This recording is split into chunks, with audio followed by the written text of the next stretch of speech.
बिना विराग के अनुराग जागृत नहीं हो सकता, ये दृढ़ गांठ बांध ले। भजन में तन्मयता है तो आप ये पकड़ पाओगे। कभी कभी भजन के आनंद में आप उमंगन में हैं और उसी समय मन निकल करके किसी विषय में फंसा देगा, क्योंकि आनंद में आप, और अगर सावधान साधक है तो बचा लेगा, नहीं तो कई दिन का अंतराय पड़ सकता है उस आनंद में स्थित होने के लिए, कि जब आनंद में एकदम ऐसा झूम रहा है उसी समय वो किसी विषय में ऐसा जाकर फंसा देगा कि कई दिन तक वो आनंद पुनः लौट करके नहीं आया। साधक का जब भजन सही चढ़े तो बहुत ही सतर्क, सावधान और उदासीन। अगर सतर्क, सावधान, उदासीन नहीं तो ये मत समझना वो टिकाऊ स्थिति नहीं तुम्हारी। एक रस भजन सिद्ध महापुरुष का होता है, साधक का चढ़ाव उतार वाला होता है। कबहू तो थोड़ो भजन, कबहू विशाल। तो जब विशाल भजन होता है तब उन्मत्तता होती, जब उन्मत्तता होती तो मन परिपक्व अवस्था को प्राप्त नहीं हुआ, वो उसी उन्मत्तता में खसकता है विषय की तरफ। अब प्रश्न हो सकता है भगवदानंद की उन्मत्तता में विषय की तरफ कैसे खसक सकता है, क्योंकि वो सिद्ध नहीं हुआ है, उसका स्वभाव बना है, मना कष्टान इंद्रियाणि प्रकृति स्थान कर सती। बहुत सावधान रहने की मन की जरूरत है। भजन में आनंद की उत्पत्ति जो पूर्णता होती है वो तब होगी जब मन पंग हो जाएगा, पर जब तक मन पंग नहीं होता तो आनंद की उफान ऐसे आवे, उस समय बहुत गंभीर, शांत, एकदम अलर्ट, कहीं आनंद की उमंगन में मन हमारा विषयों में न चला जाए। वैराग्य जितना प्रबल होगा उतना ही अनुराग जल्दी प्रकट होगा। रागी पुरुष के हृदय में अनुराग, वैरागी पुरुष के हृदय में अनुराग का प्रादुर्भाव होता है। ऐसा नहीं कि रागी पुरुष के हृदय में हो नहीं सकता, अगर वो रागी का राग प्रभु की तरफ बदल जाए तो बहुत जल्दी अनुराग हो जाए। बोले वैराग्येण समुत्कटेन, उत्कृट वैराग्य, श्रीपाद प्रबोधानंद जी, वैराग्येण समुत्कटेन विषय स्पर्शम महादुर्विष। वैराग्य अगर जीवन में नहीं, प्रभु से अपनापन जब तक नहीं होगा तो भोगों से वैराग्य नहीं होगा, जब तक खूब नाम जप नहीं होगा तो भोगों से वैराग्य नहीं होगा। फिर हमारे और पशु के जीवन में अंतर क्या रह गया? जितना हम बढ़िया गद्दा में सोते हैं उतना सुअर कीचड़ में सोता है आनंद से। हमको रबड़ी, रसगुल्ला और सब अच्छे पदार्थ जैसे लगते हैं ऐसे उसे विष्टादि लगता है। हमको अपने बच्चे जैसे प्यारे लगते हैं उसको अपने बच्चे प्यारे लगते हैं। हमको अपना शरीर जितना प्यारा लगता है उसको अपना शरीर प्यारा लगता है। जो भी निद्रा, भय, आहार, मैथुन, ये सब के संसार में हमारी विशेषता तभी है जब हम प्रभु से अपनापन करके भजन परायण होकर धर्म पूर्वक जीवन व्यतीत करें। उसका जीवन किस काम का? यदि जाओ सो जीवन जान की नाथ, जिये जग में तुम्हारो बिन होए। उसका जीवन व्यर्थ। गोस्वामी जी कह रहे हैं, अरे बड़े भाग मानुष तन पावा, सुर दुर्लभ सद ग्रंथन गावा। इस बात के लिए जो सुअर कुत्ता भोग रहे हो वही तुम भोग रहे हो। खास बात क्या है? भगवान का आश्रय और भजन। गोस्वामी जी कहते हैं जिनको भगवान नाम जप में रुचि नहीं, भगवान की शरणागति नहीं, वो सचमुच पशु से भी गिरे हुए हैं। तिनते खर सूकर स्वान भले, श्रेष्ठ, अच्छे। उस मनुष्य से जो मनुष्य देह को कहा गया है देव दुर्लभ, दुर्लभो मानुषो देहो। अगर हरि शरणम नहीं, भजन नहीं, तो उनसे खर माने गधा, सूकर, सुअर, और श्वान कुत्ता। कुत्ता, सुअर, गधा अच्छे। गधा बोझा, कुत्ता चंचल चित्त होकर द्वार द्वार भटकना, सुअर शुभ अशुभ का कोई ज्ञान नहीं, बस भक्षा भक्ष खा के जीवन व्यतीत कर, ऐसे बुद्धि भ्रष्ट हो जाती। केवल धन, केवल मान, प्रतिष्ठा, लोग, चाहे जैसा जीवन व्यतीत करना पड़े। सोचो तलवार की नोक पर जो मांस समय खवाया जाता था तो गर्दन कटवा देते थे सनातन धर्मावलंबी। कभी जवान पर नहीं रखा, पैसा रख के खा रहे। कैसी बुद्धि भ्रष्ट हो गई, पूछ नहीं सकते, हिम्मत नहीं रह गई, भ्रष्ट हो गए। उनको लगता है मैं बलवान हो जाऊंगा, मैं धनवान हो जाऊंगा, ये सब निकृष्ट पदार्थ भक्षण करके। तिनते खर सूकर स्वान भले, गधा, सुअर, कुत्ता अच्छे, क्योंकि वो अपने कर्मों को भोग कर ऊपर उठ रहे हैं। और ये बिना पूंछ और बिना सींग का पशु ऐसे पशुवत राक्षसी आचरण करके निम्न योनियों की तरफ जा रहा है। मां ने 10 महीने 9 महीने गर्भ में क्यों रखा ऐसे को? बांझ क्यों ना हो गई? गर्भ श्राव क्यों नहीं हो गया? गर्भ गिर क्यों नहीं गया ऐसे का जो भगवान का नहीं हुआ, राष्ट्र का नहीं हुआ, धर्म का नहीं हुआ, भजन का नहीं हुआ? ऐसा मानव जीवन व्यर्थ है। जरि जाओ सु जीवन जान की नाथ, जिये जग में तुम्हारो बिन होए। हे प्रभु, संसार में जो जीव तुम्हारा नहीं हुआ उसका जीवन व्यर्थ है, व्यर्थ है। वो काम, क्रोध, लोभ, मोह, मद, इनसे मत्सर, इनसे चलता रहेगा, जल जाएगा। चाहे जितना वैभव हो, गजबाजी घटा भले भूरी भटा, बनिता सुत भौह तक सब वै, धरनी धनु धाम शरीर भलो, सुरलू कहु चाहे इह सुख स्वय, सब फोकट साटक है तुलसी, अपनो न कछु सपनो दिन द्वे, जरि जाऊ सु जीवन जान की नाथ, जिये जग में तुमरो बिन हुए। गोस्वामी जी के समय हाथी घोड़े की सवारी यहां विशेष महानता मानी जाती थी, अब तो कार वाला समय है। अच्छे अच्छे वीर अंग रक्षक हैं, पृथ्वी धन घर शरीर सब इतना सुंदर वैभव की देवता भी ललचाए। गोस्वामी तुलसीदास जी कहते हैं ये वर्ष एक से एक बढ़कर जो सब सुख उसके पास है, पर उसने भगवान को अपना नहीं माना, एक दिन भी सत्संग भजन नहीं किया, तो मरेगा तो नरक जाएगा, जीवन व्यर्थ चला गया। हे जानकी नाथ, आपके बिना जिसका जीवन गया वो जलाने योग्य जीवन, जरि जाऊ सु जीवन जानकी नाथ, जिये जग में तुम्हारो वैराग्य। ये भोग हमारे समय को नष्ट करते हैं, सार्थक नहीं करते। वैराग्येण समुत्कटेन विषय स्पर्शम महादुर्विष। ऐसा वैराग्य कि जैसे कांटे का तुम्हें साल उड़ाया जाए, जिनमें छोटे छोटे लोहे के कांटे जड़ दिए जाए, असह्य नहीं हो जाएगा, हटाओ इसे। ऐसे नहीं कोमल वसम सुहावे, नहीं खान पान ते भावे, सब विषय लगे ते खा रहा है, हर आशिक का मग जा रहा है। एकमात्र भगवत प्रीति के लिए व्याकुलता, और जो मिला सो शरीर पोषण के लिए धर्मयुक्त तीव्र वैराग्य का जिसके हृदय में प्रादुर्भाव होता, तीव्र वैराग्य, सच्चा ज्ञान। अगर सत्संग नहीं सुना जाए तो चाहे जहां रह जाए बुद्धि भ्रष्ट हो जाती है। कल की चर्चा थी, गोस्वामी जी ने जोग विराग तीर्थ यज्ञ सबका, कि इनसे भगवत प्राप्ति देख लो। आप प्रभु के दास होकर के संसारिक भोगों का महत्व जागृत हो गया। क्या हुआ? अरे ये भोग तो, रुपया पैसा तो उनके पीछे मारे घूम रहे जो घोर विषयी, जानते नहीं रामकृष्ण हरि कौन है, जानते ही नहीं भैया रामकृष्ण हरि कौन है।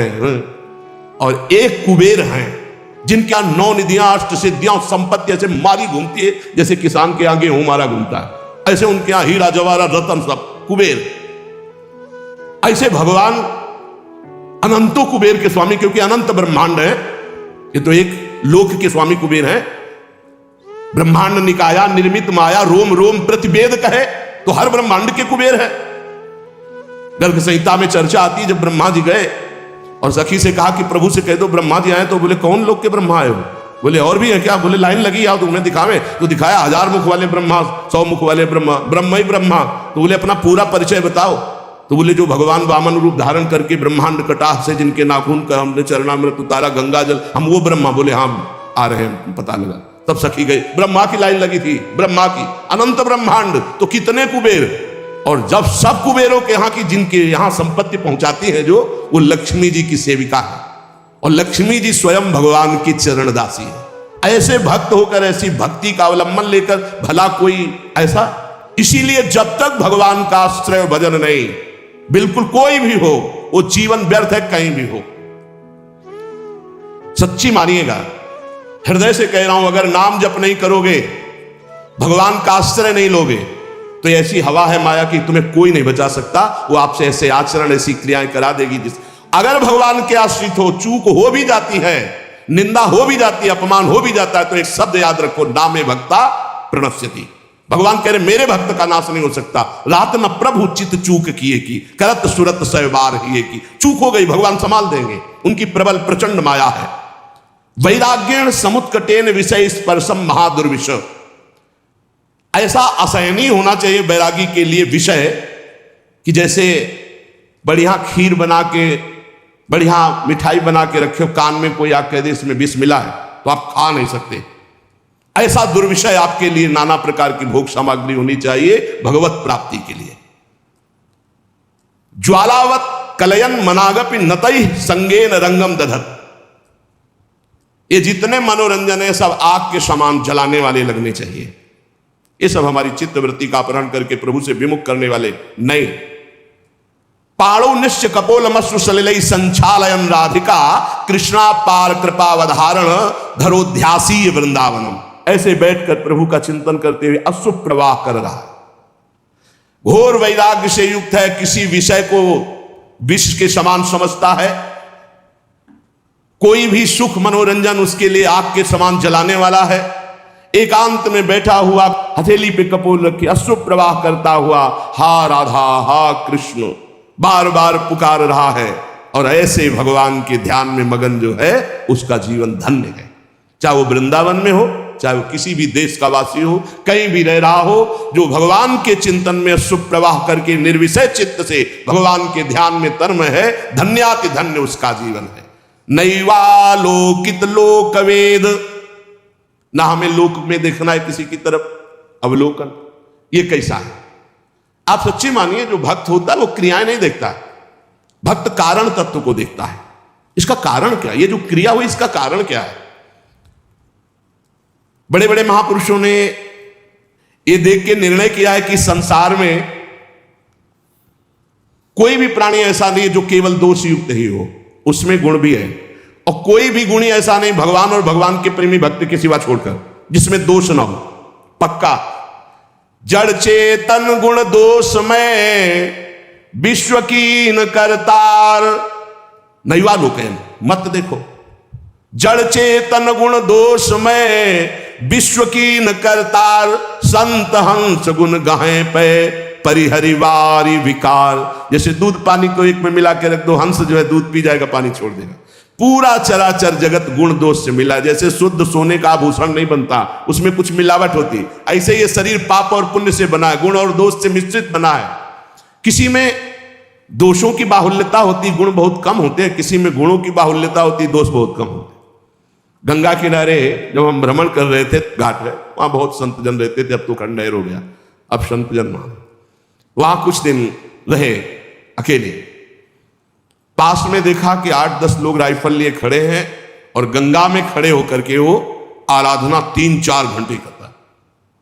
हमें आश्चर्य हुआ जब वहां लोग गंगा नहाने आए, पूछा कि रात्रि में ऐसा हमने दृश्य देखा है, कौन तपस्वी है जो भयभीत भी है कि राइफल की रक्षा में वो खड़े हो? अरे बोले वो नामी डकैत है, जिंदा आदमियों को काटता है, वो गंगा की आराधना करता है। 4 घंटे महान तपस्वी की तरह हाथ उठाकर गंगा जी की आराधना रात्रि में, वही रोज देखते क्योंकि रहते थे। और राइफल लिए 8-10 लोग टहल रहे और वो गंगा जी में से एक वस्त्र धारण किए खड़ा है और वो उस आदमियों को काटता था। तो यहां कह रहे कि कोई ऐसा नहीं जिसमें दोष ना हो और जिसमें गुण ना हो। गुण दोष योग पूरी सृष्टि है। हमको न गुण देखना है न दोष देखना है, उत्तम साधक को तत्व देखना है। भगवान सब में विराजमान है। सुनौतात मायाकृत गुण दोष अनेक, गुणया उभय न देखी देखी सो अविवेक। यदि आपने किसी के गुण देखा तो राग हो जाएगा, दोष देखा तो द्वेष हो जाएगा। और राग और द्वेष दोनों बंधन कारक हैं, भगवत प्राप्ति में तुम्हारी बाधा आ जाएगी, तुम्हारी भगवत प्राप्ति में बाधा आ जाएगी। इसलिए हमें चाहिए कि हमारे संपर्क में जो भी व्यवहार करने वाले व्यक्ति आवे, हमें ऐसा व्यवहार करना चाहिए। पहला तो भगवत भाव, इनमें प्रभु हैं, ऐसी भावना, अपने को बचा लोगे आप उनके दुर्व्यवहार से। और दूसरी बात, जब ये पता चले कि दुष्ट स्वभाव का है तो इतना मृदु व्यवहार करो कि तुम्हारे व्यवहार से उसके दुष्ट स्वभाव में कमी आवे और सत स्वभाव बढ़ने लगे। तब तो तुम माने जाओगे भगवान का भजन करने वाले। तुम जलती आग में और पेट्रोल डालने वाली बात करोगे तो उसकी दुष्टता और बढ़ जाएगी। दुष्टता को साधुता के द्वारा दमन करके उसकी साधुता को बढ़ानी चाहिए, जिससे उसका तमोगुण घटे, सतोगुण बढ़े। तो ये तुम्हारी भागवतिक सेवा बन जाएगी। कितना बढ़िया सेवा बता रहे। हमसे कोई न कोई मिलता ही रहता है, घर गृहस्थी परिवार में सब कोई बुरे स्वभाव वाला है, तो हमको इतना संभल कर व्यवहार करना है कि उसके अंदर सतोगुणी भाव आवे, तो हमारी भगवत सेवा बन जाएगी। हम कोई ऐसा कटु व्यवहार कटु वचन न बोले जिससे उसके हृदय में तमोगुण बढ़े, क्योंकि आसुरी स्वभाव वाला वो तो है ही। यदि हम अपने द्वारा अमृतमय वचन से, निर्दोष चेष्टा से, नम्र भाव से व्यवहार करेंगे तो ये भगवत सेवा बन जाएगी और इसका प्रभाव उसके हृदय में निश्चित पड़ेगा। निराश मत हो किसी भी स्थिति में। अगर परमार्थ में निराशा, भोगों में तो निराशा कर लो, जगत में निराशा कर लो, लेकिन परमार्थ में निराशा नहीं होनी चाहिए। पता नहीं मैं प्रयास कर रहा हूं इसका सुधार हो कि ना, पता नहीं मैं अपना प्रयास कर रहा हूं मेरा सुधार हो कि ना, पता नहीं जो भजन कर रहा हूं इससे सुख मिले कि नहीं, पता नहीं भगवान मुझे जान रहे हैं कि नहीं कि मैं उनका भक्त हूं। किसी भी तरह का संशय मत करो।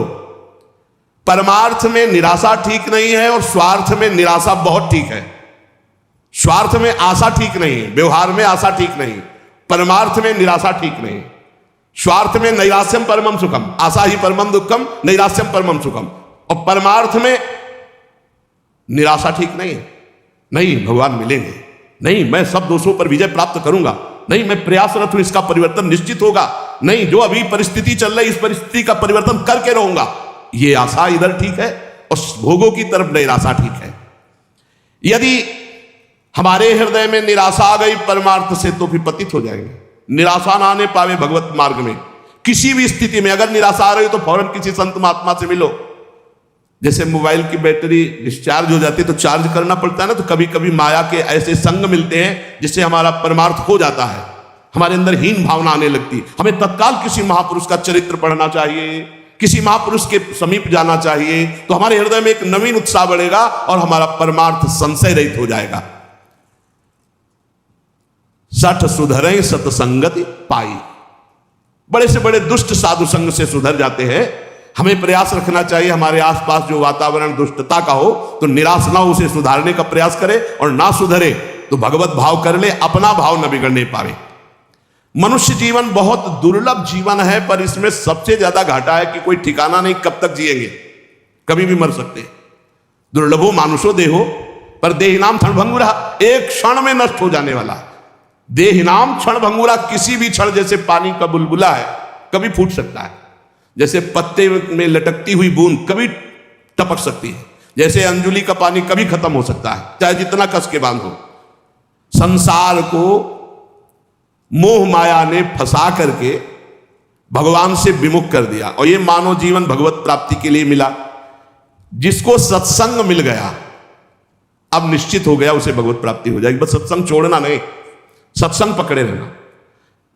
नहीं चाहे जहां तुम यमुना किनारे वास करो, झोपड़ी बना के, चाहे अहम का पोषण तुम्हारे होता रहेगा। कितने ऐसे साथ पूरा जीवन ना पाई है बिन स्वामी अकेल, विपिन बसत वैराग्य जुत, विपिन बसत वैराग्य जुत, जो लड़काई खेल। जैसे कोई बच्चा हट ठान ले ऐसे वैराग्य के बल पर हम कि भगवान की प्राप्ति कर लेंगे, नहीं नहीं, ये संबंध से प्राप्ति होती है और अहंकार गुरुजनों की कृपा से क्षीण होता है। सत्संग के बिना भगवत प्राप्ति असंभव है। आज तक किसी को भी भगवत प्राप्ति हुई तो सत्संग से हुई। जब सत्संग मिले तो समझ लेना चाहिए मेरा भगवत प्राप्ति का पास हो गया, ये सत्संग। और सत्संग मिलने के बाद जब भजन में रुचि बने तो समझना चाहिए सत्संग मिला है। अगर भजन में रुचि नहीं तो सत्संग नहीं है, फिर सत्संग नहीं। बहुत बढ़िया सुंदर वर्णन कर महापुरुष है। मनुष्य जीवन बड़ा दुर्लभ है पर क्षणभंगुर है, कभी भी नष्ट हो सकता है। इसमें माया ने नाना प्रकार के भोग और मोह में फंसाकर भगवान से जीव को विमुख करके दुर्गति ही की है। जिसको सत्संग मिला उसको सदगति हुई। बड़े भाग पाई सत्संगा और बिना ही प्रयास हो ही भवभंगा। तो बोले सत्संग का फल है भजन, रात दिन नाम सुमिरन ठाकुर सेवा। अगर ये नहीं, भजन में चित्त नहीं, तो सत्संग ही नहीं मिला, या तो आपने सुना ही नहीं। पारस तो समीप है, स्पर्श नहीं हुआ तो लोहा सोना नहीं मरेगा। आप सत्संग में गए, सो गए, या प्रपंच या अन्य चिंतन और दोष दर्शन, तो भी सत्संग नहीं हो। सत्संग श्रोता सोई परम सुजान सुनत चित्त रति करे। श्रोता वही जो जाग कर वक्ता की तरफ देखता रहे और उसके वचनों का मनन करके जीवन में उतारे। ध्यान के द्वारा सत्संग के एक एक शब्द का बड़े बड़े महापुरुषों के वचन चयन करके आपको सुनने को मिल रहे हैं, जो हर ग्रंथों में आपको नहीं खोजना पड़ेगा। खोजे खोजाए एकदम, पीने पिलाए एकदम, दूध है पान कर लो।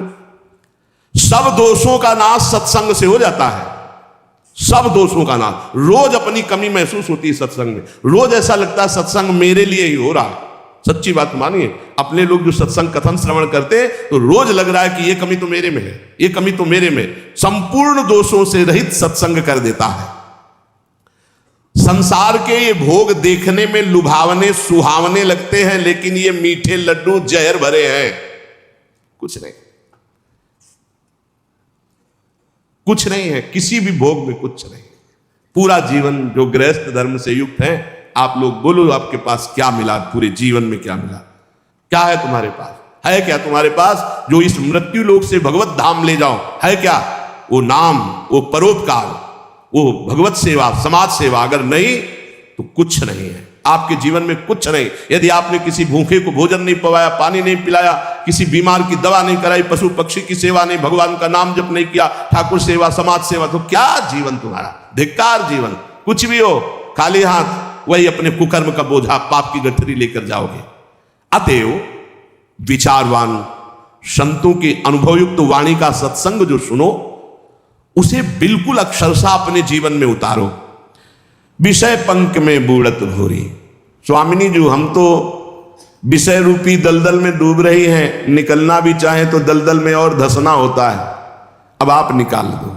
करो कृपा अब सहज किशोरी। हे किशोरी जी, सहज में करुणा वरुणालय आप कृपा करती हो, है तू की कृपाल हो, हम पर कृपा कर दो, क्योंकि हम में कोई साधन नहीं, हम तो विषय पंख में डूब रहे हैं, विषय रूपी दलदल में धस रहे हैं।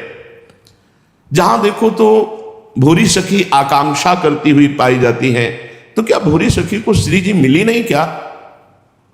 इसी के ऊपर पद है, बोले मन मेरो भूरी सखी। समझना, प्राय ये विकल ही रहती, जो पद देखो हाय हाय स्वामी जी कब मिलोगी कब। तो ऐसा लग सकता है किसी को कि भूरी सखी इतनी विकल है, श्री जी मिली नहीं। पद देखो, शब्द में पकड़ना, शब्द में स्थिति झांकने को मिलती है महापुरुषों की, ऐसे नहीं पहचाना जा सकता। उनके शब्द में बैठ करके जाओ तो पता चलेगा हृदय में क्या स्थिति है। मन मेरो रहे प्रेम रस छाको भूरी सखी। कोई ये मत समझना कि भूरी सखी प्रियालाल से एक सेकेंड के लिए भी अलग है। प्रेम रस छाको का परिचय क्या है? तन मन के बिछुरे नहीं, चाह बढ़े दिन रैन, कबहु संजोग न मानही, देखे भरी भरी नैन। नेत्र भर के प्रतिपल रूप पान करते हुए, निरंतर समीप रहते हुए भी ऐसा आभास होता है कभी मिले नहीं, और वो मिलने की छटपटाहट, ये प्रेम। मन मेरो रहे प्रेम रस छाको। कहां है तुम्हारा मन? बोले बिरमय मंजुल कुंज निकुंजन माही, तट न तजय यमुना को, मन मेरो रहे प्रेम रस छाको। मेरा मन प्रेम रस से तृप्त है, छका हुआ है, हर समय कुंज निकुंजों में प्यारी जी की चरणों के पीछे डोलता है, कहीं यमुना का पावन पुलिन नहीं छोड़ता। और रीझी रीझी के तन मन वारों, देखत रूप छटा को। प्रतिपल अपने आराध्य देव युगल सरकार की रूप माधुरी देखकर अपने तन मन बलिहार करता रहता हूं। स्थिति देखो, हिली मिली डोलत मेरी भोरी की सोरी, लाल बिहारी बांको। बांके बिहारी के साथ मेरी स्वामिनी जी गलवैया दिए हुए डोल रहे, मैं उनके पीछे पीछे। रीझ रीझ कह तन मन वारो, देखत रूप छटारी, मन मेरो रहे प्रेम रस छाको। मेरा मन प्रेम रस में छका है। उपासक की जो विरह अवस्था होती है वो मिलन में अमिलन। उपासक की क्या, उपास्य देव की देख लो। श्री स्वामी हरिदास जी महाराज वर्णन करते बांके बिहारी जी की स्थिति। बांके बिहारी जी महाराज कह रहे, प्यारी जू जब जब देखो तेरो मुख, तब तब नयो नयो लागत, ऐसो भ्रम होत देखो न कबहूरी, दुति को दुति लेखनी न कागज। ऐसा भ्रम होता है कि मैंने कभी आपको नहीं देखा।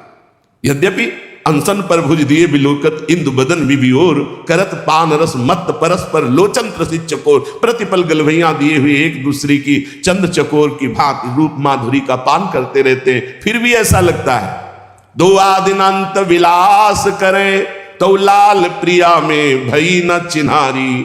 आज तक पहचान नहीं हो पाई प्यारी जी और प्यारी जी की। कौन है ये? प्रतिक्षण वर्धमान प्रेम है ये, जो पहचान नहीं होने देता, ये जो अनुभव नहीं होने देता कि मैं भर नेत्र अपनी प्यारी जी को देख लिया। इसीलिए भोरी सखी हर समय विलपती रहती हैं। यद्यपि उनके सामने प्रिया प्रीतम है, उनके समीप प्रिया प्रीतम है, उनके हृदय में प्रिया प्रीतम है, उनका मन हर समय कुंज निकुंज जो यमुना के पावन पुलिन तट पर विराजमान है वहां गलबैया दिए हुए विचरण करते हुए बांके बिहारी और लाडली के साथ ही रहता है। पर वो विकल रहता है, प्रेम विकल रहता है। प्रेम में कभी पूर्णिमा नहीं होती, प्रेम में कभी प्यास नहीं बुझती, हर समय प्यास बढ़ती रहती है। लोचन त्रसित चकोर। पर ये प्रेम की स्थिति तब आती है जब वैराग्य हो,